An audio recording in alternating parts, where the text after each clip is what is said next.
வாழ்க வையகம், வாழ்க வளமுடன். என் பெயர் அரியதங்கம். நான் கபிஸ்தலம் கிராம சேவை திட்டத்தில் யோகா பயிற்சி எடுத்துக்கிட்டேன். ஃபஸ்ட்டு நான் கைப்பயிற்சி பண்ணேன். கை எனக்கு இந்த எலும்பு விட்டுருந்துச்சு. கையை நான் கீழே தொங்க விட மாட்டேன். ஆனால் இப்போ நான் கையை தொங்க விடுறேன். வலிக்கும் தான் அடிக்கடி. இந்த பெல்ட்டு கூட இப்போ தான் போட்டுக்கிறேன்.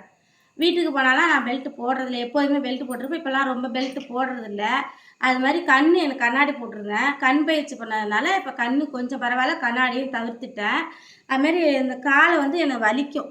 நார்மலாகவே வீட்டில் ஒரு 10 நிமிஷம் நின்னா வலிக்கும். ஆனால் இப்போ யோகாவுக்கு வந்ததுக்கப்புறம் கால் வலி இல்லை. மகராசனம் பண்ணுறோம். அதுவும் எங்களுக்கு உடம்பு நல்லா இருக்குது. முன்னாடியை விட நான் இப்போ 4 கிலோ வெயிட்டு குறைஞ்சிருக்கிறேன். அது மாதிரி தியானம் பண்ணுறோம். தியானம் பண்ணுறதுல உடம்பு அமைதியாக இருக்குது. மௌனம் கிளாஸ் போனோன்னா ரொம்பவும் அதுவும் நல்லா இருக்குது. மௌனத்தில் கலந்துட்டது நல்லா இருக்குது. காயகல்பம் 2 வேலை பண்ணுறோம். காயகல்பம் உடம்புக்கு ரொம்ப நல்லா இருக்குது. அப்புறம் நான் இந்த பயிற்சியில் கலந்துட்டது எனக்கு தான் ரொம்ப நல்லா இருந்துச்சு. கிராம சேவை திட்டத்துக்கு நன்றி. வேதாத்திரி மகரிஷி ஐயா அவர்களுக்கு ரொம்ப நன்றி. வாழ்க வையகம், வாழ்க வையகம், வாழ்க வளமுடன்.